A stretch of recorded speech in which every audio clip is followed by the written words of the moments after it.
1:30కి exam ఉందంటే మేము 11:30కి preparation అనేది స్టార్ట్ చేసాం. అలా ఉంటుంది 4th ఇయర్స్తో. అసలు మ్యాటర్ ఏంది మా అంటే ఈ రోజు నుంచి మా కాలేజ్లో మిడ్ ఎగ్జామ్స్ అనమాట. మిడ్ ఎగ్జామ్స్ అంటే ఎన్ని ఎగ్జామ్స్ ఉంటాయి అనుకోకండి, మేము 4-2 కాబట్టి మాకు ఓన్లీ 2 సబ్జెక్ట్స్ మాత్రమే ఉన్నాయన్నమాట. సో ఇవాళ వచ్చేసి డిజైన్ థింకింగ్ ఎగ్జామ్ అనమాట.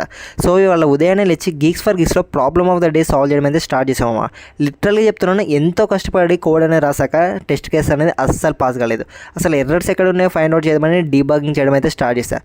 నేను ఏదో ఒక్కటే నమ్ముతామమ్మా, మనం ఫస్ట్ టైం కోడ్ రాసిన దానికంటే మనం డీబగ్గింగ్ చేసినప్పుడు మన యొక్క లాజికల్ థింకింగ్ అనేది బాగా ఇంప్రూవ్ అవుతుంది.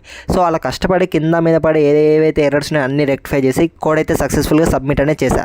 సో అప్పుడే మనకి ఇంకా ఆఫ్టర్నూన్ ఎగ్జామ్ ఉందని మళ్ళీ గుర్తొచ్చింది. సో చాట్‌జీపీటీ హెల్ప్ తీసుకొని సింపుల్గా ఎగ్జామ్కి అయితే ప్రిపేర్ అయ్యి కాలేజ్కి అయితే బయలుదేరాము అనమాట. సో కనిపిస్తుంది కదా, ఇదే మా కాలేజ్. ఫ్రెండ్స్తో కలిసి ఎగ్జామ్ హాల్కి అయితే వెళ్ళిపోయాము.